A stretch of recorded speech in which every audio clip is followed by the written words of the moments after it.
എല്ലാവർക്കും എൻ്റെ നമസ്കാരം. ഞാൻ ഡോക്ടർ ചിപ്പി ബേസിൽ, കൺസൾട്ടൻറ്റ് സൈക്യാട്രിസ്റ്റ്. ഇന്ന് ഞാൻ നിങ്ങളുമായി ഷെയർ ചെയ്യാൻ ആഗ്രഹിക്കുന്നത് വൈറ്റമിൻ ഡിയും മാനസിക ആരോഗ്യവും തമ്മിലുള്ള ബന്ധത്തെക്കുറിച്ചാണ്. വൈറ്റമിൻ ഡി നമ്മൾ കാണുന്നത് ഇന്ത്യയിലുള്ള 80-90% ആളുകളിലും വൈറ്റമിൻ ഡി ഡെഫിഷ്യൻസി കാണപ്പെടുന്നതായിട്ട് പഠനങ്ങൾ പറയുന്നു. എന്താണ് വൈറ്റമിൻ ഡിയുടെ ഗുണങ്ങളെപ്പറ്റി നമുക്ക് ആദ്യം ചിന്തിക്കാം.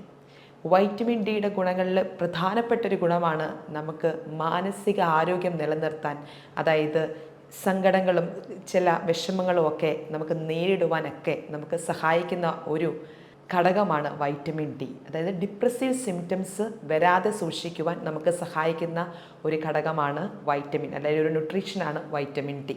അതുപോലെ നമ്മുടെ എല്ലുകൾക്ക് ബലം തരുന്നു.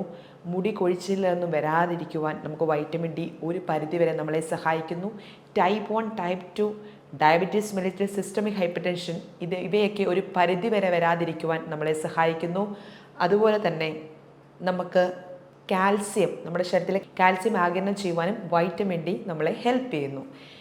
ഈ വൈറ്റമിൻ ഡി ആവറേജ് ലെവൽ നമുക്ക് നോക്കാം. 20-50 നാനോഗ്രാം പെർ ml വരെയാണ് ഇതിൻ്റെ ആവറേജ് ലെവൽ. ഇതിൻ്റെ ലെസ് ദാൻ, അതായത് 10-20% ആണെങ്കിൽ ഇതൊരു മോഡറേറ്റ് ഡെഫിഷ്യൻസി ആയും, ലെസ് ദാൻ 10% ആണെങ്കിൽ ഇത് സിവിയർ ഡെഫിഷ്യൻസി ആയിട്ടും, നമുക്ക് വൈറ്റമിൻ ഡി ഡെഫിഷ്യൻസി ആയിട്ടും നമ്മൾ കാണപ്പെടുന്നു. വൈറ്റമിൻ ഡി കുറഞ്ഞു പോയാൽ എന്തൊക്കെ സംഭവിക്കാം? ഒന്നാമതായിട്ട് നമുക്ക് ഭയങ്കര ക്ഷീണം വരുന്നു. ഞാൻ നേരത്തെ പറഞ്ഞതുപോലെ നമുക്ക് മനസ്സിൻ്റെ ബുദ്ധിമുട്ടുകൾ വരും, അതായത് ഡിപ്രസീവ് സിംറ്റംസ് വരും. മൂഡ് ഭയങ്കര ഫ്ലക്ച്വേറ്റ് ആയിരിക്കും, എപ്പോഴും ക്ഷീണം തോന്നുക. നമുക്ക് നമ്മുടെ എല്ലിനൊക്കെ ബലം കുറവാണ്ട് നമ്മൾ വീഴ്ചയിൽ തന്നെ അത് ഫ്രാക്ചർ ഉണ്ടാവുക. അതുപോലെ തന്നെ പല പല അസുഖങ്ങൾ വരിക, പ്രതിരോധ ശക്തി കുറയുന്നതുകൊണ്ട് പല പല അസുഖങ്ങൾ വരിക. നമ്മുടെ കുട്ടികളിൽ തന്നെ ആസ്മ, മറ്റു പല രോഗങ്ങൾക്കും മാറി മാറി കടന്നു വരിക, മുടി കൊഴിച്ചിലുണ്ടാകുക.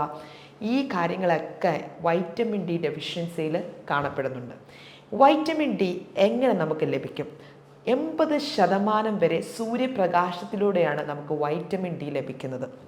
സൂര്യപ്രകാശം എന്ന് പറഞ്ഞാൽ ഇളം വെയിൽ ചൂടല്ല. 10 മണി മുതൽ 3 മണി വരെയുള്ള സമയത്ത് ഏകദേശം 15-20% വരെ നമ്മൾ ആ സൂര്യപ്രകാശം നമ്മുടെ ദേഹത്ത് കൊള്ളുകയാണെങ്കിൽ നമുക്ക് വൈറ്റമിൻ ഡി 80% വരെ ലഭിക്കും. ബാക്കി 20% നമുക്ക് കിട്ടുന്നത് ഭക്ഷണത്തിലൂടെയാണ്. അതായത് പാല്, മുട്ട, അതുപോലെ പാൽക്കട്ടി, അതുപോലെ തന്നെ ചെറിയ മീനുകൾ, പയറുവർഗ്ഗങ്ങൾ, ഇതിൽ നിന്നെല്ലാം നമുക്ക് വൈറ്റമിൻ ഡി നമുക്ക് ലഭിക്കുന്നതാണ്. അപ്പോൾ നമുക്ക് വൈറ്റമിൻ ഡി ഏറ്റവും പ്രധാനമായിട്ട് നമുക്ക് തരുന്നത് എന്ന് വെച്ചാൽ നമ്മുടെ മെൻ്റൽ ഹെൽത്ത് തന്നെയാണ്. നമുക്ക് ചില പേഷ്യൻസ് കടന്നു വരുമ്പോൾ നമുക്ക് ഡിപ്രസീവ് സിംറ്റംസ് ആണെങ്കിൽ, അത് അവർക്ക് ആദ്യമായിട്ടുണ്ടാവുകയാണെങ്കിൽ നമ്മളെപ്പോഴും വൈറ്റമിൻ ഡി ചെക്ക് ചെയ്യും.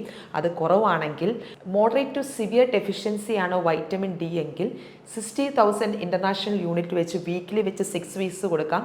എന്നാൽ ഒരു മെയിൻ്റനൻസ് ലെവലിൽ പോകേണ്ടവരാണെങ്കിൽ മന്ത്ലി 60,000 ഇൻ്റർനാഷണൽ യൂണിറ്റ് വെച്ച് ഒരു ക്യാപ്സൂളോ അല്ലെങ്കിൽ ഒരു സാഷറ്റോ എടുത്താൽ മതിയായിരിക്കും. അപ്പോൾ അതിൻ്റെ കൂടെ ഉപരിയായിട്ട് നമുക്ക് ചെയ്യാൻ പറ്റുന്നതാണ് സൂര്യപ്രകാശം കൊള്ളുക, അതുപോലെ തന്നെ ഭക്ഷണ കാര്യത്തിൽ ശ്രദ്ധിക്കുക. ഇങ്ങനെ ഉണ്ടെങ്കിൽ നമ്മുടെ മെൻ്റൽ ഹെൽത്തും അതുപോലെ തന്നെ നമ്മുടെ ഫിസിക്കൽ ഹെൽത്തും നല്ല രീതിയിൽ മുന്നോട്ട് പോകാൻ നമുക്ക് സഹായിക്കും. നന്ദി, നമസ്കാരം.